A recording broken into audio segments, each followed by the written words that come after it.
crueldade sempre foi um dos temas mais caros da literatura brasileira, um dos clássicos desta forma de falar sobre a mais cruel das dimensões humanas está em Júlia Lopes de Almeida. Foi uma brilhante escritora que teve um refinamento muito grande ao falar da crueldade. Mas num determinado momento a crueldade ela ganhou as ruas das cidades. Rinaldo de Fernandes, com o seu livro A Paixão Mortal de Paulo, que é um livro de contos, ele trabalha exatamente nesse cerne, nessa questão da crueldade, do desespero que leva o homem ao seu extremo.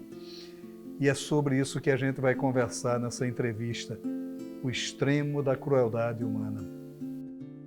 Rinaldo, vamos falar desse seu novo livro de contos, A Paixão Mortal de Paulo, que eu acho que ele segue uma certa tradição da nossa literatura, que é buscar o cerne da crueldade, quer dizer, até que ponto vai a crueldade humana. A Júlia Lopes de Almeida já fazia isso nos seus contos, e depois se tornou clássico, sobretudo a partir dos anos 60, com essa crueldade bocando, digamos assim, nas cidades brasileiras, né? Quer dizer, como é que foi trabalhar também esse tema tão delicado, né? Maurício, muito obrigado, agradeço pelo convite para participar aqui do seu programa. De fato, você tem toda razão quando diz que uma das linhas do livro é a linha, a vertente da crueldade, da brutalidade, né?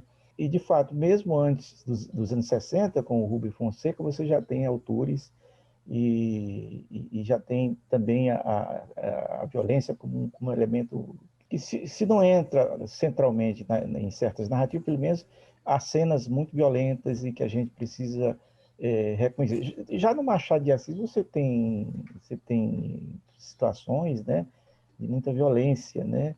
O Rubem Fonseca foi muito decisivo para a minha geração e eu acho que eu bebi muito da fonte dos contos dele. Eu acho que a brutalidade, ele tem essa vertente que foi muito decisiva a partir dos anos 60 no Brasil, né? Algumas das narrativas dele, que eu chamo até dessa brutalidade do espaço urbano, às vezes contrapõe-se a outro tipo de violência que eu verifico também num autor que eu também li muito e gosto e leio, sempre releio, que é o Dalton Trevisan, em algumas cenas que eu chamo de violência privada, né, na vida privada. Me lembro até de um conto dos mais recentes dele, né, do Trevisan, que é Macho Não Ganha Flor, né, que dá título a um dos livros dele, e que se passa exatamente uma cena de muita violência sexual, né, contra uma jovem noiva, né, e um sujeito que vai assaltar e pratica também de forma muito cruel, né, impiedosa, ele vai estuprá-la. Né? Então, isso está recheado na literatura contemporânea. Luiz Vilela, que é outro autor também que eu gosto muito, ele tem um conto que eu acho brilhante, que é A Cabeça, né? Sobre uma cabeça que é encontrada num subúrbio, no domingo, né? E a cabeça em si já é um ícone de extremada violência do texto. Então, você tem no Brasil, depois do Rubem Fonseca, sobretudo, né, essa vertente. E acho que a minha geração teve muita influência do Rubem Fonseca. Né? O Marcelo Coelho, sociólogo e articulista da Folha de São Paulo, tem um texto chamado Literatura da Violência, em que ele vai citando a escola da literatura da violência, que ele atribui exatamente ao Rubem Fonseca, e que o Rubem Fonseca teria feito essa escola, teria criado essa escola, e alguns autores que ele cita, ele acho que é o Marçal Aquino, ele cita também a Patrícia Mello, cita o Ferrez, cita acho que o Fernando Bonassi, e me inclui também nessa lista dele, nesse ensaio, nesse artigo que ele publicou, e a partir de um livro meu que ele leu e gostou muito do conto chamado Ilhado, né? Ele inclui esse meu conto dentro dessa vertente que é de outro livro, esse conto, do livro O Professor de Piano, que é de 2010, né? Então, realmente, você tem razão, a vertente da violência perpassa muito dos meus contos, nesse livro também, A Paixão Mortal de Paulo. Cheguei a escrever alguma coisa uma vez, eu não lembro onde, sobre essa vertente, Mas aí eu brincava, que eu chamava esses novos escritores de os filhos de Rubem. Né? Mas é isso, é a linha, é a linha do artigo do Marcelo, é exatamente essa, né? Que nós seríamos realmente seguidores dele. Herdeiros, né? Uhum. Agora, você começa, de certa forma, fazendo uma homenagem ao Quiroga, ao Horácio Quiroga, quando você faz um certo decálogo, que não é bem um decálogo, porque só fica em 9 itens, né? Eu repito um, né? Repete um, né? Que é exatamente o mais emblemático sobre a coletânea que você faz. Seja impiedoso, se isto não bastar, cresça para a crueldade. O livro, ele, de certa forma, ele cresce para a crueldade, mas, curiosamente, ele renega um dos itens do Decálogo, né? Que ele pede para que não se trabalhe com a poesia. E você, de certa forma, trabalha com a poesia. Há uma contradição no escritor, Rinaldo de Fernandes? Porque a gente estava falando, a partir da primeira pergunta que você fez, sobre a vertente da brutalidade, da violência, que é realmente uma vertente dentro da minha contística, e dentro do romance também, dos meus romances. Eu tenho 2 romances, estou com o terceiro para publicar, mas eu acho que há outros elementos também na minha contística e mesmo na minha ficção que não é só a violência, é só a brutalidade em si. Essa é uma vertente muito poderosa que eu bebi muito do Rubem Fonseca, como eu acabei de dizer. Mas há uma vertente também intimista, mais introspectiva, mais psicológica, né? O meu conto, O Professor de Piano, que depois gerou até o meu romance, O Romeu na Estrada, foi a partir desse conto que eu escrevi o romance Romeu na Estrada. É um romance, é um conto psicológico, fora desses esquemas brutais, explícitos, neonaturalistas que a gente encontra no Rubem Fonseca, né? Então, essa vertente neonaturalista você vai encontrar nesse livro, A Paixão Mortal de Paulo, mas também a vertente mais intimista, mais introspectiva, e a vertente poética, né? E você tem toda a razão. Há um lirismo que perpassa muito meus contos breves, né? E que às vezes fica aí, tangencia, né, o poema mesmo, chamado poema em prosa, mas eu acho que a narrativa ela tem uma outra dicção, é um gênero diferente mesmo do poema. O poema tem as questões de ritmo, as questões metafóricas que são bem da essência e da estrutura do texto poético. A prosa não, já é um outro campo mesmo, mas você pode tangenciar sim. Então, há instantâneos poéticos em muitos dos contos, em muitas situações, em muitos desfechos, sobretudo, mas eu tangencio sim o poético, há um lirismo que é... E as pessoas gostam muito, exatamente, tem muitos que gostam dessa faceta dos meus textos, a faceta poética. Bom, mas eu me acho mesmo um prosador. O poético vem como... Acho que toda literatura, toda boa literatura, que queira ser boa literatura, tem que tangenciar o poético sempre, né? Agora, você, nesses contos, opta por ser muito breve. A maioria dos contos, praticamente, é meia página. Contos muito curtos, né? Naquela busca de encontrar a surpresa, o choque, né? Que é uma das características muito fortes do conto. Embora o Mário de Andrade tenha dito que conta tudo aquilo que a gente chama de conto, mas o conto há uma estética, há determinados pedidos que faz o conto, e um dos grandes pedidos do conto é que ele seja o recorte de um tempo e que isso cause um impacto no leitor. Você também caminha exatamente digamos, nesse fio de navalha que é a busca do choque, da surpresa do leitor? Você tem razão. Eu defino o conto, especialmente o mini conto, que o livro no geral, ele é composto de mini contos, como uma obra de compactação em que o não dito, às vezes, é tão ou mais importante do que o dito, né? Então, há sempre uma abertura, né, de sentidos que o texto do mini-conto exige, né? Como, de resto, o conto como estrutura de gênero mesmo, de espécie narrativa. Eu acho que muitos dos textos, isso vem de forma bastante intencional, de preservar permanentemente o não dito.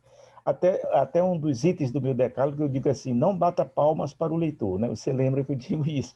Quer dizer, você tem que chamar o leitor para completar o texto, você tem que deixar ali, num certo momento, toda uma abertura que é para o leitor preencher e fazer desenvolver os sentidos do texto. Isso é fundamental na concepção do gênero e na praxis, na fatura do gênero mesmo. Então, os meus minicontos, eles preservam isso de forma muito, muito intencional. Só há um conto maior, um conto mesmo dentro dos paradigmas tradicionais do conto, que está no meio do livro, que se chama Luana e Rosa, esse mini-conto, esse conto. Inclusive, eu ofereci a Regina Zilber, uma grande pesquisadora, gaúcha, ensaísta. Ela pediu um texto meu para postar num site da Universidade Americana, com o qual ela tem linhas de pesquisa, né? E eu ofertei esse conto, ela publicou, em homenagem à Regina e ao fato de ela ter colocado como uma amostra da prosa brasileira, entre os textos que ela escolheu, esse meu conto. Então, eu fiz, por gratidão a ela, eu dediquei esse conto. É o único conto mais extenso, né? Com pegada de conto tradicional. Os demais realmente são contos muito curtos, breves, né? E dentro da brevidade eu busco exatamente, às vezes, a ser brusco, mas ser também brando, né? Poético, como você bem destacou. E como é a carpintaria desses contos breves?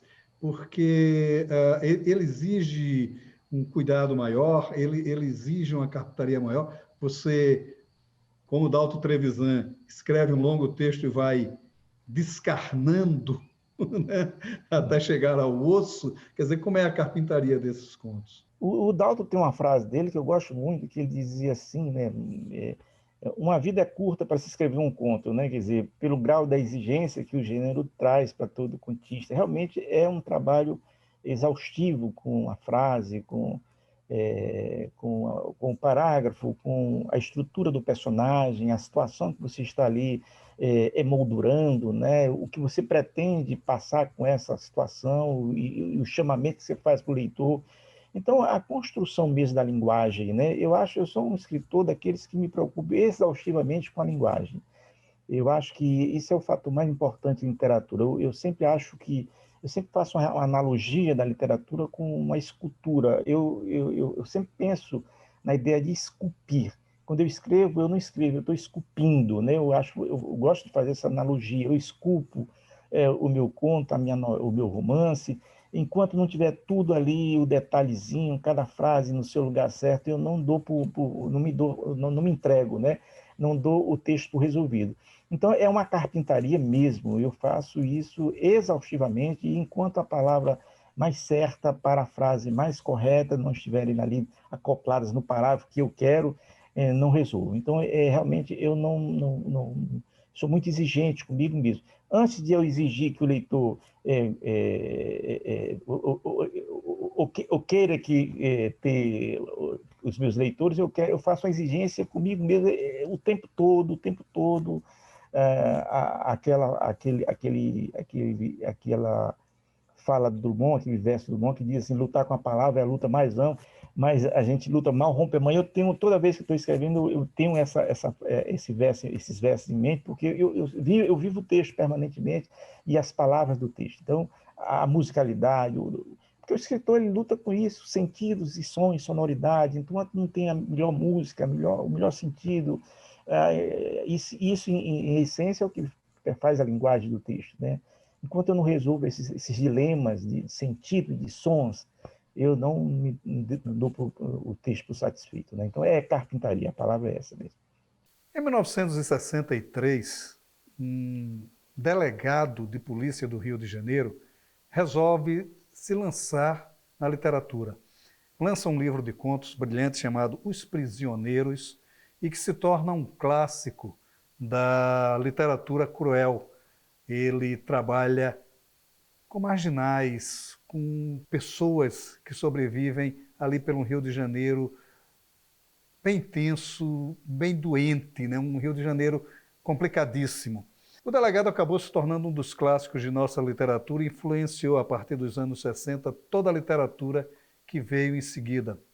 Rubem Fonseca, ele que faleceu recentemente, com o seu livro Os Prisioneiros, que foi saudado já à época como um clássico pelo mais cruel dos críticos da época, o Wilson Martins, Tornou-se, na verdade, isso, um grande clássico da literatura e falando exatamente sobre isso, sobre a questão cruel, sobre como o homem supera todos os seus limites a partir de todas as suas crenças. Rubem Fonseca é um clássico. Os Prisioneiros, seu livro de estreia, é um clássico e por isso merece ser lido. Você também tem um trabalho interessante como antologista, né? Provocou algumas, até falando de você tem uma antologia baseada em contos de Machado de Assis, em textos de Machado de Assis, né?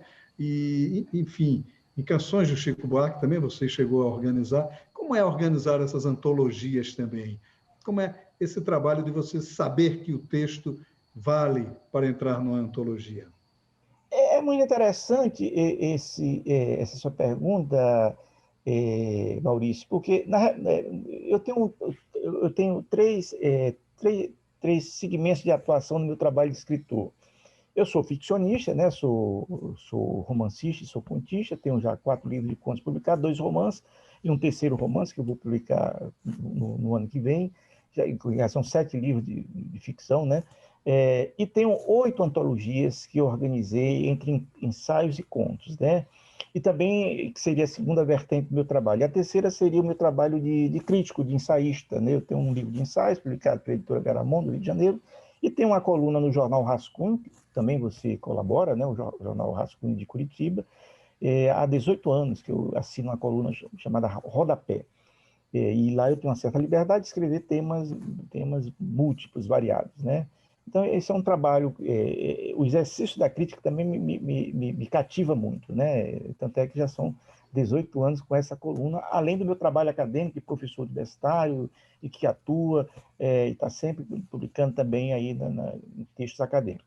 O curioso de tudo isso é que eu comecei a ter um destaque nacional exatamente como antologista. Em 2004, quando o Chico Buarque fez 60 anos, eu publiquei num projeto editorial muito legal, muito bacana, da editora Garamond, do Rio de Janeiro, cujo editor é o Ari Reutemann, um querido amigo, manda até um abraço para ele, em conjunto, em coedição com a Fundação Biblioteca Nacional, eles publicaram um livro que eu organizei chamado Chico Buarque do Brasil. É um livro que tem a estampa do Chico, com os dedos, assim, o olho dele, assim, é muito conhecido nas livrarias brasileiras. Esse livro entrou em lista de mais vendidos do Jornal do Brasil. Eu viajei o Brasil inteiro com os lançamentos desse livro. E era um livro que prestava uma homenagem, mas uma homenagem responsável, né? Tentando fazer o primeiro balanço, né, interpretativo da obra do Chico, né? Naquelas vertentes que a integram, que seria o compositor, né? Muitos ensaios sobre o letrista, sobre o compositor, e também o ficcionista, já pegando aí os ensaios sobre o romance dele, e também a parte do teatro dele, né? A parte da dramaturgia. Então, o livro ele contempla essas vertentes do trabalho do Chico. E também tem depoimentos, alguns depoimentos.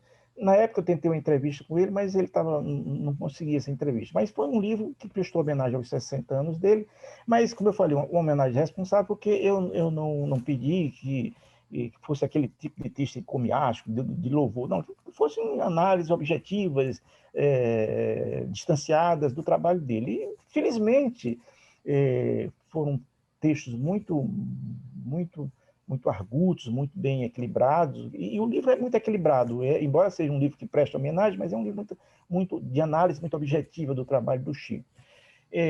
Então, esse foi um trabalho que já projetou meu nome como antologista. Aí, na sequência, eu comecei a organizar as antologias de contos, né? Eu organizei uma para a Geração Editorial de São Paulo, o editor Luiz Fernando Imediato, também mandou um abraço para ele, publicou chamada Contos Cruéis. Também teve muita repercussão esse trabalho, são só contos de brutalidade, né? Contos dentro dessa linha do Rubem Fonseca, inclusive tem um conto do Rubem Fonseca nessa antologia, que é o Feliz Ano Novo. Então, e muitos autores, e o meu trabalho foi de pegar alguns autores consagrados, reunir alguns autores consagrados, alguns emergentes e outros menos conhecidos, mas que eu conseguisse reunir autores de todas as regiões do Brasil, e foi isso que eu fiz. Então, depois é que eu organizei 2 antologias de contos, de recriações. Uma que foi essa que você citou, sobre o Machado de Assis, quando o Machado fez, quando houve os 100 anos da morte do Machado de Assis, em 2008. Também com o Luiz Fernando Imediato, lá da Geração Editorial, nós publicamos ele publicou a Capitu Mandou Flores, Contos para Machado de Assis, nos 100 anos de sua morte. Então, esse também é um livro que hoje está nas escolas, tem universidades.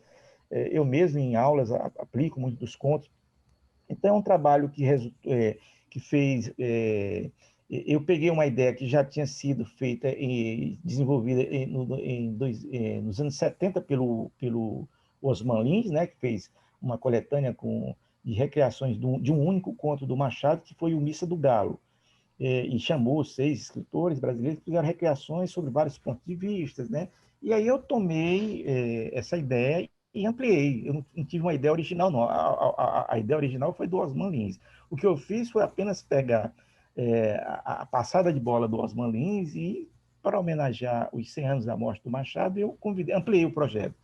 Em vez de um conto, foram 10 contos que foram reescritos, cada um em média por 3 autores, e também algumas passagens do Dom Casmurro, né? Também houve contos baseados em cenas e situações do Dom Casmurro. E também tem uns 4 ensaios. Também era um livro de homenagem, mas as recriações é que fizeram do livro, as pessoas gostaram dessas recriações, né? Dos enredos. E eu fiz uma enquete com 17 intelectuais brasileiros, entre pesquisadores acadêmicos, jornalistas, escritores, ficcionistas, para escolher os 10 melhores contos do Machado. E foram esses 10 melhores contos da minha enquete que integram o livro e que são recriados nessa antologia, né? Resultou num trabalho que eu gosto muito e que os leitores gostaram. A outra foi o mesmo modelo, mas com Guimarães Rosa. Quando houve 50 anos da publicação do Sagarana de 46, né? E também 40 anos da publicação do Grande Sertão, né? Peguei os 2 livros, houve recriações tanto de todos os 9 contos do Sagarana, como também situações do Grande Sertão. É outro trabalho que eu gosto muito, e há contos maravilhosos. Não repercutiu muito essa antologia de recriações sobre o Guimarães Rosa. A do Machado repercutiu mais, mas eu gosto muito dessa antologia, tem contos muito bem realizados nessa antologia. Muitos autores contemporâneos aí que estão aí atuando, né?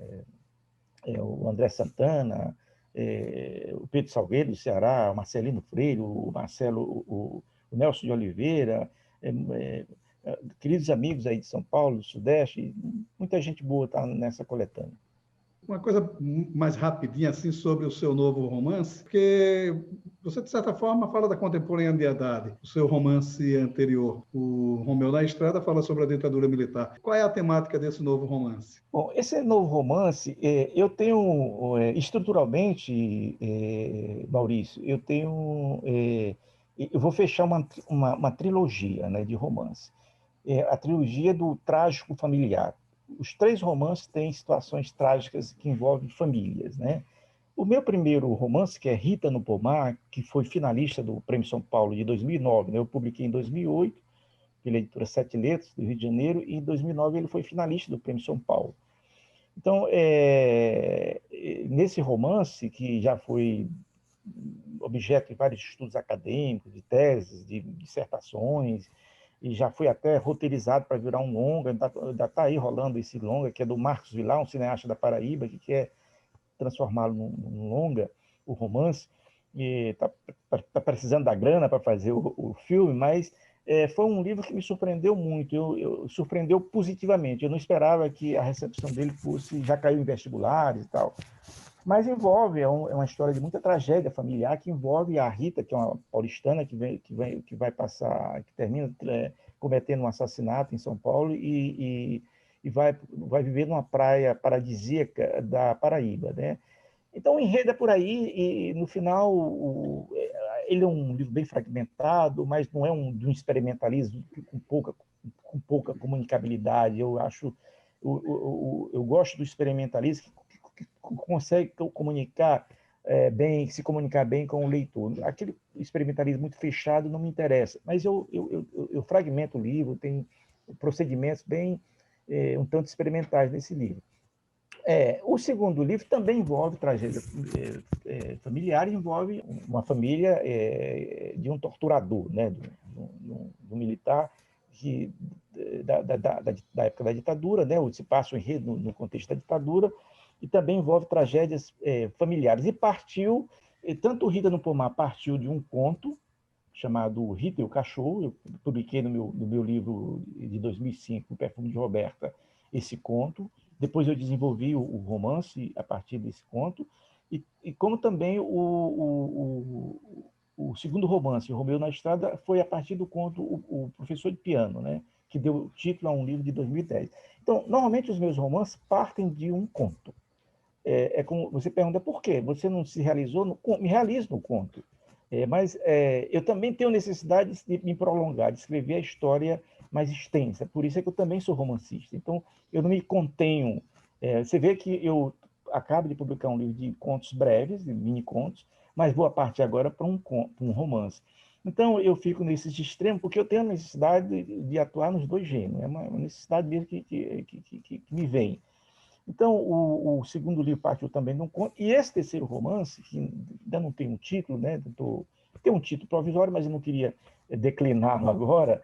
Ele também parte de um conto meu que foi premiado, ganhou o Prêmio Nacional de Contos do Paraná de 2006, que foi o conto Beleza. A partir desse conto, eu escrevi esse terceiro romance, e que também envolve tragédia familiar, mas dessa vez agora do universo de uma empregada doméstica que tem 2 filhos, né? E envolve tragédias no núcleo dessa família.